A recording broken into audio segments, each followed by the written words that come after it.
ఆ విధంగా యుద్ధ సన్నాహాలు ప్రారంభించిన వెంటనే అప్పటికప్పుడు సుగ్రీవుడు నీలుణ్ణి పిలిపించి 15 రోజుల్లోగా వానర వీరులందరినీ తమ సైన్యంతో పిలిపించమని చెప్పాడు. నీలుడు ఎక్కడెక్కడో ఉన్న వానర వీరులందరినీ ఆ సమయానికి అక్కడికి రప్పించాడు. అలా వచ్చిన వానర వీరులు శతవలి, సుషేనుడు, తారుడు, కేసరి, గవాక్షుడు, ధూమ్రుడు, పనసుడు, గజుడు, మైందద్వివిధులు, గజుడు, జాంబవంతుడు, రుమణ్వంతుడు, గంధమాదనుడు, అంగదుడు, ఇంద్రజానువు, రంభుడు, దుర్ముఖుడు, హనుమంతుడు, దధిముఖుడు, శరభుడు, వన్హి, రంహుడు వీరందరూ లెక్కకు మించిన తమ తమ సైన్యాల్ని వెంటబెట్టుకుని అక్కడికి వచ్చారు. సుగ్రీవుడు వీళ్ళందరినీ శ్రీరామునికి పరిచయం చేసి, రామా, ఈ మహాసైన్యాన్ని మీకు అప్పగిస్తున్నాను, ఆజ్ఞాపించండి అన్నాడు. శ్రీరాముడు చిరునవ్వుతో స్వీకరించాడు. సుగ్రీవుడు, అంగదుడు, హనుమంతుడు, జాంబవంతుడు మొదలగు ప్రముఖులను సేనానాయకులుగా కోట్ల కొలది వానరులను జట్లుగా నియమించారు. రామలక్ష్మణులు ముందు నడవగా వారిని అనుసరించి వీరంతా సముద్రం వద్దకి చేరారు.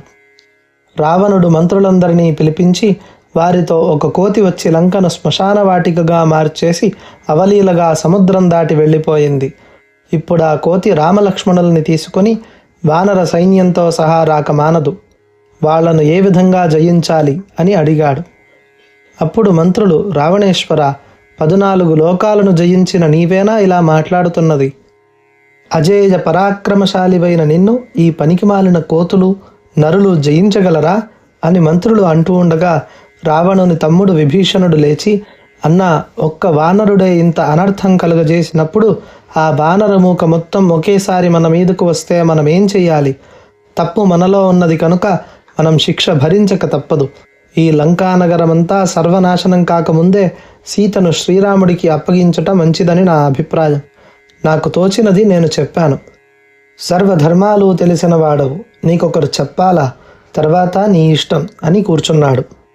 ఆ మాటలకు రావణుడు మండిపడుతూ, గుడ్డు వచ్చి పిల్లల్ని వెక్కిరించినట్లు నువ్వా నాకు నీతులు చెప్పేది? నా ముందు ఆ విరోధిని ఎక్కువగా పొగుడుతావా? ఎంత ధైర్యం రా నీకు? వెళ్ళు, ఇక్కడ ఉండటానికి నీకు అర్హత లేదు.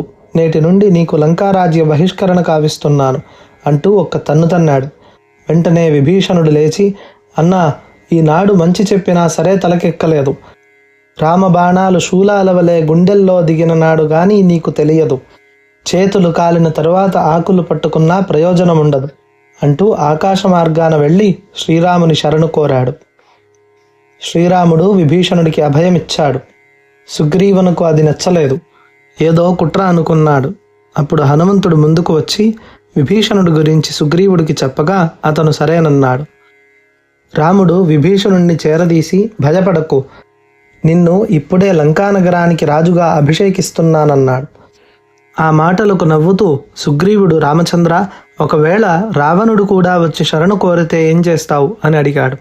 అందుకు బదులుగా రాముడు, నా మాటకు తిరుగులేదు సుగ్రీవా, రావణుడే వచ్చి శరణు కోరితే అతన్ని నా అయోధ్యానగరానికి రాజుగా చేస్తాను అనడంతో అతని గొప్ప గుణానికి వానరులంతా ఆశ్చర్యపోయారు. సముద్రం పైన వంతెన నిర్మించడానికి రాముడు వానరులకు ఆదేశాలు ఇచ్చాడు. శ్రీరాముడు తనను దాటుతున్నాడనే ఆనందంతో సముద్రుడు ఒక్కసారిగా పొంగిపోయాడు. అది చూసి శ్రీరాముడు కోపంతో సముద్రుడిపై బాణాలు ప్రయోగించబోయాడు. సముద్రుడు భయపడుతూ పైకి వచ్చి, మహాత్మా రామచంద్ర, శాంతించు, నువ్వు వచ్చావనే సంతోషంతో పొంగానే కాని నీ దారికి అడ్డు రావాలని కాదు. నలుడు మంచి శిల్పి, అతడు వారధి కట్టగల సమర్థుడు కనుక నలుని చేత వారధిని నిర్మింపజేస్తే అది మునగకుండా నేను కాపాడతాను అని చెప్పాడు. శ్రీరాముడు సంతోషించి సముద్రుణ్ణి ఆశీర్వదించి పంపాడు. సముద్రుని మాట ప్రకారం నలుని పిలిపించారు. వెంటనే హనుమంతుడు వెళ్ళి హేమ, నాగ, సింహాచలాది పర్వతాలను తెచ్చి నలునికి అందించాడు. అలాగే వానరులంతా నలుదిక్కులకు వెళ్ళి ఎవరికి వీలైన విధంగా కొండలను, బండలను వారు తెచ్చి ఇవ్వగా నలుడు వాటితో ఎంతో చాకచక్యంగా బహునేర్పుగా వారధి కట్టాడు. రామలక్ష్మణులు, సుగ్రీవ, హనుమంతాది నాయకులు తమ సేనలతో సముద్రాన్ని దాటి అవతలి తీరానికి చేరి విడిది చేశారు. కోట్ల కొలది వానర సేనలు లంకకు చేరడం వేగుల ద్వారా తెలుసుకున్న రావణుడు యుద్ధానికి సిద్ధం కావలసిందిగా సేనానాయకులకు ఆదేశాలు ఇచ్చాడు. అప్పుడు రావణుడి తాతగారైన మాల్యవంతుడు, నాయన రావణ, శ్రీరాముడు సామాన్యుడు కాదు, స్వయాన శ్రీ మహావిష్ణువే ఆయన. రాక్షస సంహారం కోసం అవతరించాడు కనుక అతనితో యుద్ధం మనకు సరికాదు. యుద్ధ ప్రయత్నం మానుకో, లేకుంటే సర్వనాశనం తప్పదు. నా మాట విను, సీతను అప్పగించు, శ్రీరాముడు శాంతించి మరలి వెళ్ళిపోతాడు అని హితవు చెప్పాడు. కానీ రావణుడు అతని మాటలు లెక్క చేయలేదు. యుద్ధానికి ముందు రాజధర్మం ప్రకారం చివరిసారిగా రావణుని వద్దకు రాజభారం పంపాలనుకున్నాడు శ్రీరాముడు. అంగదుడిని పిలిచి, అంగద, మన తప్పు లేకుండా నువ్వు రావణుని దగ్గరికి రాయబారిగా వెళ్ళి ఇప్పటికైనా మించిపోయింది లేదని సీతను తెచ్చి అప్పగించి క్షమాపణ కోరుకొని రాక్షస జాతిని రక్షించుకోమని, లేదంటే యుద్ధం తప్పదని తెలియజేయి అని చెప్పి పంపాడు. అంగదుడు శ్రీరాముడి ఆజ్ఞను శిరసావహించి వెంటనే రావణుడి కొలువులో ప్రవేశించాడు. అక్కడ అంగదుడిని చూసి, ఎవరు నువ్వు అని గర్జించాడు రావణుడు. అందుకు అంగదుడు, నిన్ను చంకలో ఇరికించుకుని 4 సముద్రాల్లో నీళ్లు తాగించి ఒక్క తన్నుతో లంకలో పడేశాడే వాలి, ఆ వాలి కుమారుణ్ణి నేను. నా పేరు అంగదుడు, శ్రీరాముడి రాజబారిగా వచ్చాను అంటూ శ్రీరాముడు చెప్పమన్న వాక్యాలను చెప్పి సీతమ్మను అప్పచెప్పి, క్షమాపణ వేడుకోకపోతే శ్రీరామబాణ జ్వాలల్లో మీ రాక్షస ముఖ నిర్దాక్షిణ్యంగా భస్మమైపోతుంది సుమా అని హెచ్చరించాడు. ఆ మాటలకు రావణుడు ఉగ్రుడై, ఓరీ కోతి, మానవాధములకు కుప్పిగంతులు వేసే కోతులకు భయపడే పిరికి పందను కాను నేను అన్నాడు రావణుడు. ఓహో అలాగా, అంత బలవంతుడవైతే నీ భటుల్ని వచ్చి నా కాలు కదపమని చూస్తాను అంటూ అంగదుడు తన కాలును నేలకు అదిమి పట్టాడు. రావణ పరివారమంతా ఎంత ప్రయత్నించినా అంగదుడి కాలు కదపలేకపోయారు. దానితో వెర్రెత్తిన రావణుడు తనే స్వయంగా వచ్చి కాలు కదపబోయాడు. వెంటనే అంగదుడు, రావణ, నా కాలు పట్టుకోవడం నీకు అవమానం. ఆ శ్రీరామచంద్రుని వద్దకు వచ్చి శరణు వేడుకో, నీకు మంచి జరుగుతుంది అన్నాడు. అందుకు రావణుడు కోపంతో, ఓరీ పిల్లకోతి, నోటికి వచ్చినట్లు మాట్లాడకు. దమ్ముంటే నాతో యుద్ధం చేసి సీతమ్మను తీసుకుపో, నా నిర్ణయం మారదు అన్నాడు. రాక్షసమూకకు వినాశనం దాపురించింది. అందువలన ఎవరి మాటలు లెక్క చేయడం లేదు రావణుడు. వెంటనే అంగదుడు బాణంలా దూసుకొని వెళ్ళి జరిగినదంతా శ్రీరాముడికి చెప్పాడు. అంగదుడు చేసిన సాహసానికి మెచ్చుకుంటూ, సుగ్రీవ, యుద్ధం ఆరంభం అన్నాడు శ్రీరాముడు. సుగ్రీవుడు తన సైన్యాలకు ఆజ్ఞ ఇచ్చి ముందుకు నడిపాడు. రామరావణ యుద్ధం ప్రారంభమైంది. ఇరుపక్షాల వారికి ఘోర యుద్ధం జరుగుతోంది. యుద్ధంలో రాక్షసుల తలలు తెగిపడుతున్నాయి. యుద్ధభూమి రక్తపు మడుగై పారుతోంది. ఈ వార్త విన్న రావణుడు తన ముద్దుల కుమారుడు ఇంద్రజిత్తును యుద్ధానికి పంపాడు. ఇంద్రజిత్తు మహామాయలమారి, మాయా విద్యలు ఎన్నో తెలిసినవాడు, అదృశ్యుడై యుద్ధం చేయగల నేర్పరి. ఇంద్రజిత్తు తన సేన వెనుక రాగా యుద్ధభూమికి బయలుదేరాడు. యుద్ధభూమిలో ఇంద్రజిత్తును ఎదుర్కొనడానికి లక్ష్మణుడు ధనుర్బాణాలు చేతబట్టి శ్రీరాముడికి నమస్కరించి ఆయన ఆశీర్వాదాలు పొంది రణరంగానికి వచ్చాడు. ఇంద్రజిత్తు ఆకాశంలో అదృశ్యుడై బాణాల వర్షం కురిపిస్తున్నాడు. లక్ష్మణుడు ఎదుర్కొంటూ వాటినన్నింటినీ పటాపంచలు చేస్తున్నాడు. ఇరువురి మధ్య భీకరంగా యుద్ధం జరుగుతోంది. ఇంద్రజిత్తు శక్త్యస్త్రాన్ని ప్రయోగించాడు. ఆ అస్త్రానికి లక్ష్మణుడు మూర్ఛపోయాడు. లక్ష్మణుడు మరణించాడనుకొని రావణ సైన్యం విజయం తమదే అనుకొని ఆనందించింది. యుద్ధ సమయం ముగుస్తుండగా ఇంద్రజిత్తు విజయగర్వంతో వెళ్ళిపోయాడు. లక్ష్మణుడు మరణించాడన్న వార్త రావణుడికి తెలిసి ఇంద్రజిత్తును అభినందించాడు. సోదరుడు మూర్ఛపోయాడన్న వార్త శ్రీరాముడు తట్టుకోలేకపోయాడు. లక్ష్మణ లక్ష్మణ అంటూ చిన్నపిల్లాడిలా విలపించాడు. విచారంతో ఎంతో దుఃఖిస్తున్నాడు. సూర్యాస్తమయమైంది. యుద్ధం ఆనాటికి విరమించారు. సుగ్రీవుడు వానర వైద్యుడైనటువంటి సుషేణుడికి కబురు పంపి పిలిపించారు. సుషేణుడు లక్ష్మణుణ్ణి పరీక్షించి మూర్ఛిల్లినట్లు చెప్పాడు. హనుమంతుడు, అంగదుడు లక్ష్మణుడికి ఉపచారాలు చేస్తున్నారు. వానర సైన్యం విచారంలో పడిపోయింది. తెల్లవారేలోపు సంజీవిని మూలికలు తెస్తే లక్ష్మణుడికి తెలివి వస్తుందని సుషేణుడు చెప్పాడు. సంజీవిని మూలికలు సంజీవ పర్వతంలో ఉన్నాయి. ఆ పర్వతం ఎన్నో ఆమడుల దూరంలో ఉంది. తెల్లవారేలోపు అక్కడికి వెళ్ళి వచ్చేవారెవరు? ఇది సాధ్యమా అని ఆలోచించసాగారు. ఈ కార్యం సాధించగలవారెవరని వానర యోధులు ఒకరి ముఖం ఒకరు చూసుకుంటున్నారు. శ్రీరాముడు హనుమంతుడి వైపు చూశాడు. హనుమంతుడు లేచి, రామచంద్ర, నీ కంట కన్నీరు నేను చూడలేను, తెల్లవారేలోపు సంజీవిని నేను తేగలను అని శ్రీరాముడికి నమస్కరించి సంజీవిని వివరాలు సుషేనుడి ద్వారా తెలుసుకొని బయలుదేరాడు. వాయువేగంతో సంజీవిని పర్వతం చేరుకున్నాడు. ఆ పర్వతంపై వృక్షజాతి మొక్కలు అన్నీ తళతళ మెరుస్తూ ఉన్నాయి. అందులో సంజీవిని ఏదో తెలుసుకోవడం హనుమంతుడికి కష్టమవుతోంది. సమయం మించిపోతోంది. కాలయాపన చేయకుండా సంజీవిని పర్వతాన్నే పెగిలించి తెచ్చాడు. సంజీవిని పర్వతం నేలపై పెట్టడానికి సరిపోదు, అంత పెద్ద పర్వతం. హనుమంతుడు తన అరచేతితో పర్వతం పట్టుకున్నాడు. సుషేనుడు పర్వతం ఎక్కి సంజీవిని మూలికలు తీసుకొని లక్ష్మణుడికి వైద్యం చేశాడు. కొద్దిసేపటికి లక్ష్మణుడు కళ్ళు తెరిచాడు. వానర సైన్యం కేరింతలు కొడుతూ ఆనందించారు. శ్రీరాముడు సంతోషించాడు. హనుమంతుడు సంజీవిని పర్వతాన్ని తిరిగి తీసుకువెళ్ళి యథాస్థానంలో ఉంచి తిరిగి వచ్చాడు. ఇదంతా తెల్లవారక ముందే జరిగిపోయింది. కొంతసేపటికి తెల్లవారింది. యుద్ధభేరి మ్రోగింది. ఇంద్రజిత్తు సైన్యంతో రణరంగంలో కాలుపెట్టాడు. ధనుర్బాణాలు చేతపట్టిన లక్ష్మణుడు యుద్ధభూమిలో ప్రత్యక్షమయ్యేటప్పటికీ ఇంద్రజిత్తు ఆశ్చర్యపోయాడు. మతిపోయినంత పనైంది. లక్ష్మణుడిని చూసిన ఇంద్రజిత్తు ముఖం ఎర్రగా కందిపోయింది. ఏది ఏమైనా ఈరోజు లక్ష్మణుడిని వధించి వెనక్కి తిరిగి వెళ్లాలని నిశ్చయించుకున్నాడు. ఇంద్రజిత్తు లక్ష్మణుల యుద్ధం భయంకరంగా సాగుతోంది. ఇంద్రజిత్తు ఎన్నో అస్త్రాలు ప్రయోగించాడు. లక్ష్మణుడు వాటిని ఛేదిస్తున్నాడు. చివరిగా లక్ష్మణుడు దివ్యాస్త్రం ప్రయోగించాడు. ఇంద్రజిత్తు తల తెగి నేలపై పడింది. రాక్షసులంతా భయపడిపోయి యుద్ధభూమి నుండి పారిపోయారు. వానర సైన్యం కేరింతలు కొడుతూ సంబరపడిపోయారు. వానరుల హర్షధ్వానాలు విన్న రావణుడు, ఏమిటి, రామలక్ష్మణులు నేలకూలారా ఏంటి? ఆ కోలాహలం చూస్తుంటే అక్కడ ఏదో విశేషం జరిగి ఉండాలి, వెళ్ళి చూసిరండి అని అనుచరులను పంపాడు.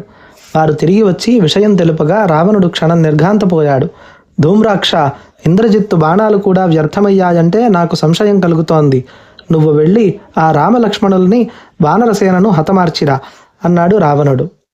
ధూమ్రాక్షుడు రావణుడి పాదాలకు నమస్కరించి సైన్యాన్ని సమకూర్చుకొని సమరానికి బయలుదేరాడు. నగర పశ్చిమ ద్వారాలను దాటింది రథం. అపశకున పరంపరలు ఎదురైనా లక్ష్యపెట్టలేదు. శూల, ముద్గర, ఖడ్గ, గదాపాణులైన రాక్షస సేనలను వానరులు శిలలతో ఎదుర్కొన్నారు. వానరుల ధాటికి ఆగలేక రాక్షస సేన ధూమ్రాక్షుడి వెనక దాక్కున్నారు. కోపోద్రిక్తుడైన ధూమ్రాక్షుడు నిశితమైన బాణాల్ని వదిలాడు. ఆ బాణాల ధాటికి నిలువలేక వానరులు హనుమంతుడి చాటుకు చేరారు. హనుమంతుడు వారికి ధైర్యం కలిగించి శిలాఖండాలు అందుకుని విసరగా ధూమ్రాక్షుడు గదాదండంతో రథం దిగాడు. ధూమ్రాక్షుడి గదాదండం తలపై పడినా చెక్కు చెదరక దగ్గర ఉన్న గిరిశిఖరం అందుకుని ధూమ్రాక్షుడి శిరస్సుపై విసిరాడు ఆంజనేయుడు. ధూమ్రాక్షుడు తల పగిలి చచ్చాడు. రాక్షస సేన పలాయనం చిత్తగించారు. వానరులు జయ జయధ్వానాలు చేశారు. ధూమ్రాక్షుడి మరణ వార్త విన్న రావణుడు వజ్రదంష్ట్రుణ్ణి పంపాడు. ఉభయ సేనలు భీకరంగా మళ్లీ యుద్ధం సాగించాయి. రణరంగమంతా రక్త మాంస ఖండాలతో నిండి కాకులు, గద్దలు విందు చేసుకుంటున్నాయి. వానరులు పరమ సంతోషంతో శత్రు సంహారం చేస్తుంటే వజ్రదంష్ట్రుడు తన బాణ పరంపరలతో వారిని చిందరవందర చేస్తున్నాడు. అది గమనించిన అంగదుడు వాడి బాణఘాతాలను లెక్క చేయకుండా బండరాళ్లను విసిరాడు. వాడు రథం దిగి ప్రాణరక్షణ కొరకు పారిపోయాడు. తరువాత రావణుడు అకంపనుణ్ణి యుద్ధానికి పంపాడు. అకంపనుడు సేనతో యుద్ధభూమికి వచ్చాడు. అటూ ఇటూ వేలాది సైనికులు నేలకూలి ఉన్నారు. అకంపనుడు అమితోత్సాహంతో అట్టహాసం చేస్తూ వానర వీరుల మీదకు పరిగెడుతుంటే నల కుముద మైంద ద్వివిధులు కూడా వాడి ధాటికి ఆగలేక కలవరపడ్డారు. అది గమనించిన హనుమంతుడు చేతికందిన రాళ్లను అకంపనుడి మీదకు విసురుతున్నాడు. చతురంగ బలాలు హనుమంతుడికి ఎదురురాగా చేతికందిన శత్రు సైనికులను విసిరేస్తూ అశ్వంతో అశ్వబలాన్ని, ఏనుగులతో గజబలాన్ని చూరణం చేస్తున్నాడు. క్షణకాల వ్యవధిలో అకంపనుడు ఏకాకిగా మిగిలాడు. పక్కనే ఉన్న సాలవృక్షం పెకిలించి హనుమంతుడు అకంపనుడి మీదకు విసరగా వాడు కూడా నేలకూలాడు. వానర వీరులలో ఉత్సాహం రెండింతలైంది. జై వీరాంజనేయ అని వానర వీరులు నినాదాలు చేశారు. తరువాత ప్రహస్తుణ్ణి యుద్ధానికి పంపడానికి నిశ్చయించుకున్నాడు రావణుడు. సేనలు సన్నద్ధమవుతున్నాయి. ప్రహస్తుడు తన భవనం చేరి అగ్నిపూజ చేసి విప్రులకి నమస్కరించి ఆశీర్వాదాలు పొంది కవచధారి అయి రాజసభకు వచ్చాడు. రావణుడు ఎంతో సంతోషంతో సాగనంపాడు. ధ్వజశోభితమైన రథం ఆయుధాలతో సిద్ధంగా ఉంది. అధిరోహించాడు. వీరులు సింహనాదాలు చేస్తున్నారు. రథం ద్వారం దాటింది. వాడి వెంట నరాంతకుడు, కుంభహస్తుడు, మహానాథుడు, సమున్నతుడు అందరూ కలిసి ముందుకు సాగి యుద్ధభూమిని చేరారు. వారిని చూసిన రాముడు, విభీషణ, నగర పురద్వారం నుండి వస్తున్న ఆ మహాయోధుడెవరు? సేనా సాగరంతో వచ్చేవాడి బలపరాక్రమాలేమిటి అని అడిగాడు. రామచంద్ర, ఈయన సర్వసేనాని ప్రహస్తుడు. లంకానగరంలోని 3 వంతుల సేన ఆయన వెంట ఉంది. బలానికి తోడు అస్త్రశస్త్ర కోవిదుడు. మా అన్నగారి ఆశలకు మూలస్తంభాలైన నలుగురిలో ఈయన ఒకరు అని విభీషణుడు అంటుండగానే వానర రాక్షస సేనల మధ్య పోరు ప్రారంభమైంది. అటు ప్రహస్తుడు, ఇటు నీలుడు తమ సేనలకు ఉత్సాహం కల్పిస్తున్నారు. యుద్ధం భీకరంగా జరుగుతోంది. విరిగిన చేతులు, తెగిన కాళ్ళు, ఊడిపడ్డ శిరస్సులు, మొండెములు, మృత్యుదేవత విలయతాండవం చేస్తోంది. ద్వివిధుడు నరాంతకుడితో, తారుడు కుంభహస్తుడితో, దుర్ముఖుడు సమున్నతుడితో, జాంబవంతుడు వహనాదునితో తలపడుతున్నారు. రాక్షస యోధులంతా వీరి చేతుల్లో హతులైన వార్త విన్న ప్రహస్తుడు తీవ్ర క్రోధంతో, వీరావేశంతో ముందుకురికాడు. అంతలో నీలుడు గగనవీధికి లేచి కాలమేఘంలా తన మీద పడుతుంటే ప్రహస్తుడు తన బాణాల వాయువుతో తరిమి కొట్టక వానర సేనాని ప్రహస్తుణ్ణి చికాకుపరుస్తున్నాడు. ప్రహస్తుడి చేతిలోని విల్లు విరిచాడు నీలుడు. ఆ సేనాని గద చేతపట్టి రథం దిగాడు. ఇద్దరికీ ద్వంద్వయుద్ధం ఆరంభమైంది. ప్రహస్తుడు విడిచిన గద నీలుడి నుదుట రక్తం చిందింపజేసింది. ప్రహస్తుని శిరస్సుపై గదతో నీలుడు మోదగా వాడు మొదలు నరికిన చెట్టులా నేలకూలాడు. వానరులు సింహనాదాలు చేశారు. రాక్షసులు ఆర్తనాదాలు చేస్తూ వెనుదిరిగి వెళ్ళిపోయారు. శాంభవి విద్యలతో యుద్ధం చేయగల బలపరాక్రమవంతుడైన ఇంద్రజిత్తు మరణం రావణుణ్ణి కృంగదీసింది. దానికి మించి రాముడిపై ప్రతీకార వాంఛ పెరిగింది. తన సోదరుడు కుంభకర్ణుడికి కబురు చేశాడు. రాక్షసులు కుంభకర్ణుడి మందిరానికి వెళ్లారు. కుంభకర్ణుడు గాఢ నిద్రలో ఉన్నాడు. అతడిని లేపటం రాక్షసుల వశం కావడం లేదు. శూలాలతో పొడుస్తున్నారు. భయంకరమైన శబ్దాలు చేస్తున్నారు. కర్ణభేరి పగిలేలా చెవుల్లో బాకాలు ఊదుతున్నారు. ఏనుగులచే ఘీంకారాలు చేయిస్తున్నారు. అయినా కుంభకర్ణుడు ఉలుకు పలుకు లేదు. కుంభకర్ణుడి ఉచ్ఛ్వాస నిశ్వాసలకు రాక్షసులు ఈగల్లా ఎగిరిపడుతున్నారు. బంగారపు పళ్ళాలతో జంతు మాంసాలు, రుచులూరే పిండి వంటలు, పదార్థాలు తెస్తున్నారు. పదార్థాల సువాసనలకు కుంభకర్ణుడికి మెలకువ వచ్చింది. లేచి లేవగానే పదార్థాలన్నీ ఆరగించేశాడు. కడవల కొద్దీ నీరు తాగేశాడు. రాక్షస యోధులు రావణుడి ఆజ్ఞను విన్నవించారు. వెంటనే కుంభకర్ణుడు రావణుడి మందిరానికి బయలుదేరాడు. రావణుడి ఆజ్ఞానుసారం కుంభకర్ణుడు యుద్ధరంగానికి బయలుదేరాడు. కుంభకర్ణుడి శరీరం చూసి వానరులు భయభ్రాంతులైపోతున్నారు. విభీషణుడి ద్వారా కుంభకర్ణుడు రావణుడి సోదరుడని తెలుసుకున్నారు. కుంభకర్ణుడితో యుద్ధం చేయడానికి రాముడు ముందుకు వచ్చాడు.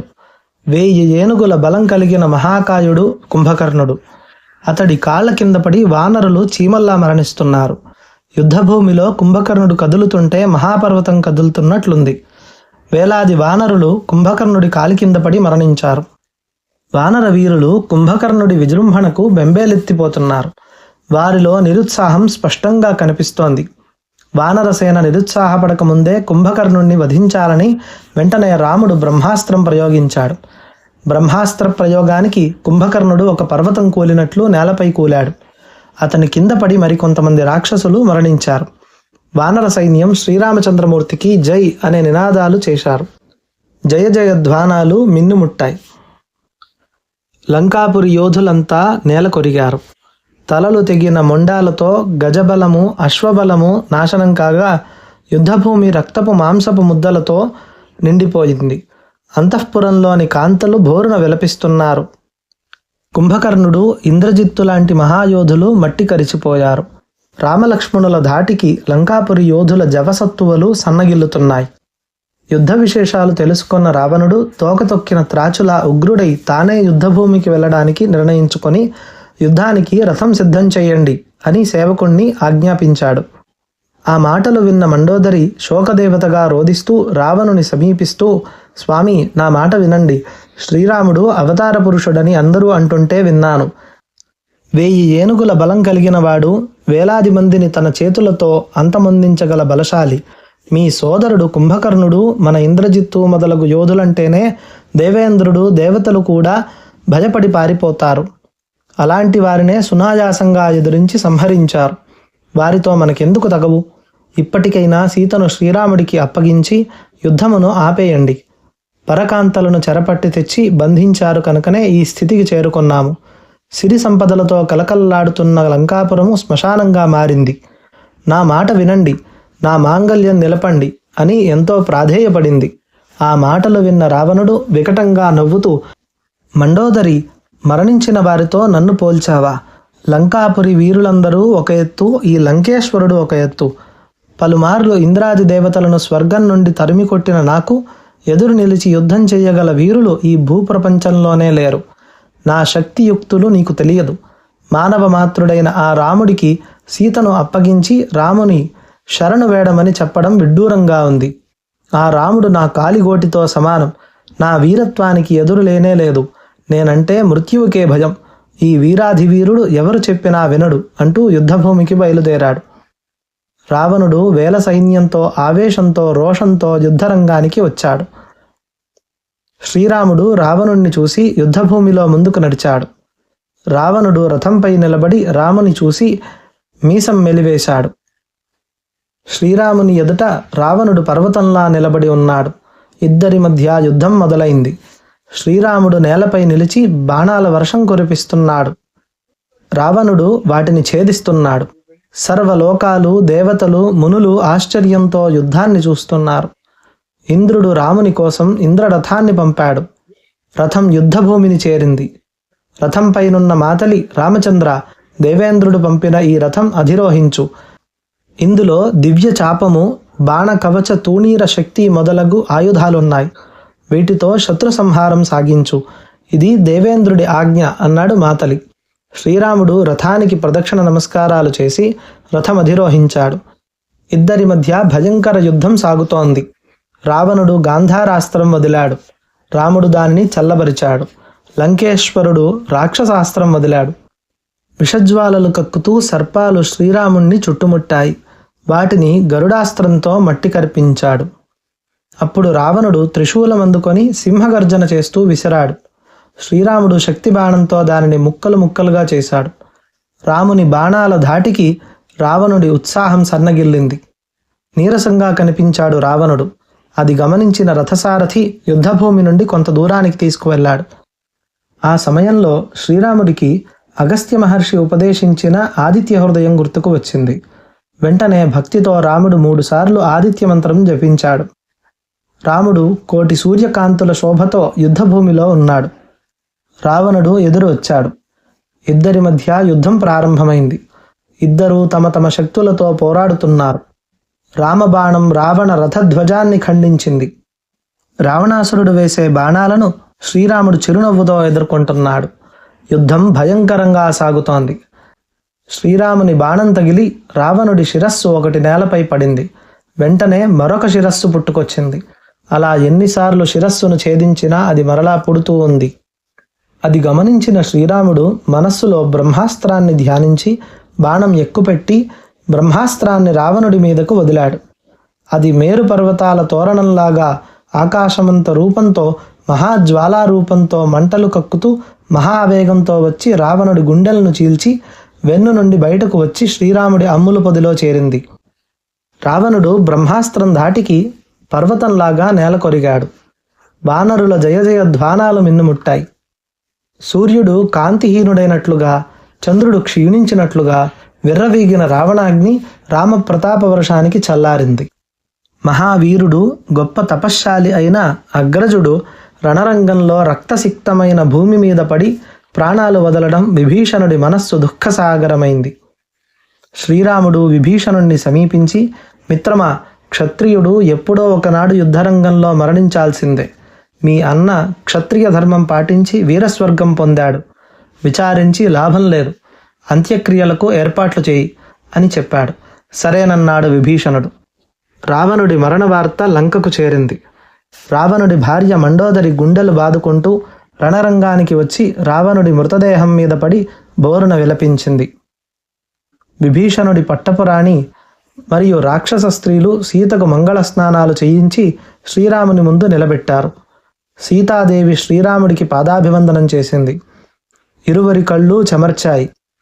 అప్పుడు రాముడు, రావణుడు చేసిన అవమానానికి ప్రతీకారం చేశాను. నా పౌరుషం లోక విఖ్యాతమైనది. హనుమంతుడి శ్రమ, సుగ్రీవుని మంత్రాంగము, విభీషణుడి కష్టము ఫలించాయి. లోకకంటకుడైన రావణుణ్ణి జయించాను. జానకి, నా ధర్మం నేను నెరవేర్చాను. ఇంతకాలం పరాయివాడి అధీనంలో ఉన్న నువ్వు నీ పవిత్రతను నిరూపించుకోవడం నీ ధర్మం అన్నాడు రాముడు. జానకి కన్నీరు గారుస్తూ శ్రీరాముడికి ప్రదక్షిణం చేసి, దేవతలు విప్రులకు నమస్కరించి అగ్నిహోత్రుడికి చేతులు జోడించి, నా మనస్సు శ్రీరాముని యందే లగ్నమై నా త్రికరణాలు అతని వశంలోనే ఉంటే ఈ అగ్ని నన్ను దహించదు అంటూ అగ్నిజ్వాలల మధ్యకు చేరింది. రాముడి ఆజ్ఞ ప్రకారం సీత అగ్నిప్రవేశం చేసింది. అగ్నిదేవుడు ప్రత్యక్షమై అగ్నిపునీత అని సీతను కీర్తించాడు. రామచంద్ర, సీత అగ్నిప్రవేశం చేయడం వల్ల నేను పవిత్రుణ్ణయ్యాను అని అగ్నిహోత్రుడు సీతాదేవిని తీసుకువచ్చి ఆమెను రాముడి ముందుంచి, శ్రీరామచంద్ర, ఈ పతివ్రతా శిరోమణి త్రికరణ శుద్ధిగా నిన్నే ఆరాధిస్తోంది. ఈమె మనస్సులో మరెవ్వరూ లేరు. సమస్త లోకాలను పవిత్రం చేయగల శీలవతి. ఈమెను స్వీకరించు అన్నాడు అగ్నిదేవుడు. అప్పుడు శ్రీరాముడు, అగ్నిదేవ, సీత శీలవతి అని, నన్నే త్రికరణ శుద్ధిగా ఆరాధిస్తున్నదని, దుష్టుడైన రావణుని నిరోధించగల తేజస్విని అని, ఆమె చిత్తశుద్ధి నాకు తెలుసు. కానీ సీతాదేవి శీలవతి, పవిత్రుడాలు అని ఈ లోకం గుర్తించాలి. అయోధ్య ప్రజలు గుర్తించాలి. ఎంతో కాలంగా రావణాంతఃపురంలో ఉన్న సీతను రాముడు చేపట్టాడని వేలెత్తి చూపకూడదనే ఇంత కఠినంగా ప్రవర్తించాను. ఇప్పుడు ఈమె కీర్తిని, తేజశీలాలను ముల్లోకాలు కీర్తిస్తాయి. జగతి ఉన్నంతకాలం ఈమె శీలవతిగా విరాజిల్లుతుంది అన్నాడు శ్రీరాముడు. దేవతలు పూలవర్షం కురిపించారు. శ్రీరాముడు సీతను అక్కును చేర్చుకున్నాడు. ఉషోదయ వేళ విభీషణుడు వచ్చి, శ్రీరామచంద్ర, సూర్యకిరణాలు ప్రాణికోటిని మేలుకొలుపు పాడుచున్నాయి. మంగళ కలశాలలో పవిత్ర జలాలు నీ స్నానార్థం సిద్ధం చేసి లంకానగర సుందరీమణులు నిన్ను జలకాలాడించడానికి ఎదురు చూస్తున్నారు అన్నాడు. శ్రీరాముడు నవ్వుతూ, ప్రియమిత్రమా, అయోధ్య చేరి భరతుని చూసే వరకు నేను ఈ రాజలాంఛనాలను విసర్జిస్తున్నాను. ఈ సుగ్రీవాదులందరినీ ఉచిత రీతిన సత్కరించు అన్నాడు. రామభద్ర, స్నేహలాంఛనంగా నాతో కొన్నాళ్లు గడపాలి అని కోరాడు విభీషణుడు. మిత్రమా, నీ మనస్సు నాకు తెలుసు. నా మనస్సంతా అయోధ్య పౌరుల మీద ఉంది. మా అమ్మలు, నా సోదరులు అందరినీ చూడాలనే ఆతృతతో ఉన్నాను. నీ ఆతిథ్యం మరొకసారి స్వీకరిస్తాను అన్నాడు శ్రీరాముడు. విభీషణుడు మారు మాట్లాడక వానర భల్లూక వీరులందరినీ మణిభూషణాదులను బహుకరించి వారిని గొప్పగా సత్కరించాడు. విభీషణుడు పుష్పక విమానాన్ని అందంగా అలంకరించి తీసుకొని వచ్చాడు. సీతారామ లక్ష్మణులు పుష్పక విమానం ఎక్కిన తరువాత సుగ్రీవుడు, హనుమంతుడు మొదలగు వారు కూడా ఎక్కారు. అందరి వద్ద సెలవు తీసుకొని సీతాసమేతంగా బయలుదేరాడు. విమానం గాలి కన్నా వేగంగా వెళ్ళసాగింది. దారిలో శ్రీరాముడు సీతాదేవికి సేతువు మొదలగు ప్రదేశాలు చూపించాడు. శ్రీరాముడికి భరద్వాజ మహాముని ఆశ్రమం కనిపించింది. వెంటనే విమానాన్ని కిందకి దిగు అన్నాడు రాముడు. విమానం భూమి మీద నిలిచింది. అందరూ భరద్వాజముని ఆశ్రమానికి వెళ్ళి ఆయన ఆశీస్సులు పొంది ఆతిథ్యం స్వీకరించారు. హనుమంతుడు ముందుగా నందిగ్రామం చేరి భరత శత్రుఘ్నులతో శ్రీరాముడు సీతాదేవితో కలిసి వస్తున్నట్లుగా తెలపడానికి ముందుగా బయలుదేరాడు. తరువాత సీతారాములు భరద్వాజుని వద్ద సెలవు తీసుకొని విమానం ఎక్కారు. విమానము అయోధ్య నగరం వద్దకు వచ్చి ఆగింది. భరత శత్రుఘ్నులు ఆంజనేయుడు ఎదురు వచ్చారు. అందరూ దిగి రాగానే భరత శత్రుఘ్నులు సీతారామ లక్ష్మణులకు నమస్కరించారు. శ్రీరాముడు వచ్చాడని తెలిసిన కౌసల్య, కైకేయి, సుమిత్ర, వశిష్ఠాది గురువులు, మంత్రులు క్షణాల్లో రథాల మీద నందిగ్రామం చేరుకున్నారు. గుహుని తీసుకొని రమ్మని ఒక సేవకుణ్ణి పంపాడు రాముడు. తరువాత అందరూ ఆనందోత్సాహాలతో మహావైభవంగా అయోధ్య పట్టణ ప్రజలు పురవీధులలో ఇరువైపులా బారులు తీరి సీతారామ లక్ష్మణులకు పుష్పవర్షం కురిపిస్తూ స్వాగతం పలికారు. పురప్రజల ఆనందోత్సాహాల మధ్య నివాస మందిరం చేరుకున్నారు. శ్రీ సీతారాముల పట్టాభిషేకానికి ముహూర్తం నిర్ణయించారు. అయోధ్యానగరంలో జీవకళ ఉట్టిపడుతూ మంగళ శుభకరాలు మారుమ్రోగసాగాయి. నగర జనులు అందరూ సంతోషంతో గొప్పగా వేడుకలు జరుపుకుంటున్నారు. హనుమంతుడు మున్నగువారు పుణ్య నదుల నుండి బంగారు కడవలతో నీరు తెచ్చి ఇవ్వగా సీతారాములకు స్నానాలు చేయించారు. పట్టు పీతాంబరాలు కట్టి రాజభూషణాలు అలంకరించారు. మంగళ వాద్యాలు మోగుతుండగా పురోహితుల మంత్రోచ్చారణ మధ్య వశిష్ఠుడు సీతారాములను సింహాసనంపై కూర్చుండబెట్టాడు. భరతుడు పాదుకలను తెచ్చి శ్రీరాముని పాదాలకు తొడిగి, అన్నా, నా బాధ్యత తీరిపోయింది, ఈ రాజ్యం నీది, నీ రాజ్యం నీకు అప్పజెప్పుతున్నాను అని ఆయన పాదాలకు నమస్కరించాడు. హనుమంతుడు శ్రీరాముని పాదాల వద్దనే కూర్చున్నాడు. వేదవేత్తలు మంత్రపఠనం సాగిస్తున్నారు. బ్రహ్మ నిర్మితమైన మనువు ధరించిన వంశపారంపర్యంగా వస్తున్న నవరత్న కిరీటాన్ని వశిష్ఠుల వారు శ్రీరామచంద్రుని శిరస్సున ఉంచాడు. ఋత్విక్కులందరూ రాజభూషణాలతో సీతారాములను అలంకరించారు. శత్రుఘ్నుడు గొడుగు పట్టగా సుగ్రీవ విభీషణులు చామరాలు అందుకున్నారు. దేవతలు పుష్పవర్షం కురిపించారు. తరువాత శ్రీరాముడు అందరినీ పేరు పేరునా పిలిచి తగిన కానుకలు వారికిచ్చి సత్కరించాడు. సీతాదేవికి చంద్రకాంత కాంతులను వెదజల్లేటువంటి ఒక గొప్ప మణిహారాన్ని అలంకరించాడు. అప్పుడు సీతాదేవి శ్రీరాముని ముఖారవిందం వైపు చూసింది. అది గమనించిన శ్రీరాముడు, నీకు ఎవరి మీద ఎక్కువ అభిమానం ఉందో వారికి ఇవ్వు అన్నాడు. అప్పుడు సీతాదేవి, నాయనా హనుమా, ఇలా రా అని పిలిచింది. హనుమంతుడు ముకుళితహస్తుడై సీతాదేవి ఎదురుగా నిలిచి ఆజ్ఞ అన్నాడు. సీత నవ్వుతూ రాముడు తనకు అలంకరించిన హారాన్ని తీసి హనుమ కంఠమున అలంకరించింది. ఆంజనేయుడి ఆనందానికి అవధుల్లేవు. అది చూసి అందరూ సంతోషించారు. తరువాత అందరూ సీతారాముల వద్ద సెలవు తీసుకుని ఎవరి నెలవులకు వారు వెళ్ళిపోయారు. కౌసల్య, సుమిత్ర, కైకేయి ముగ్గురు తల్లులు ఎంతో ఆనందించారు.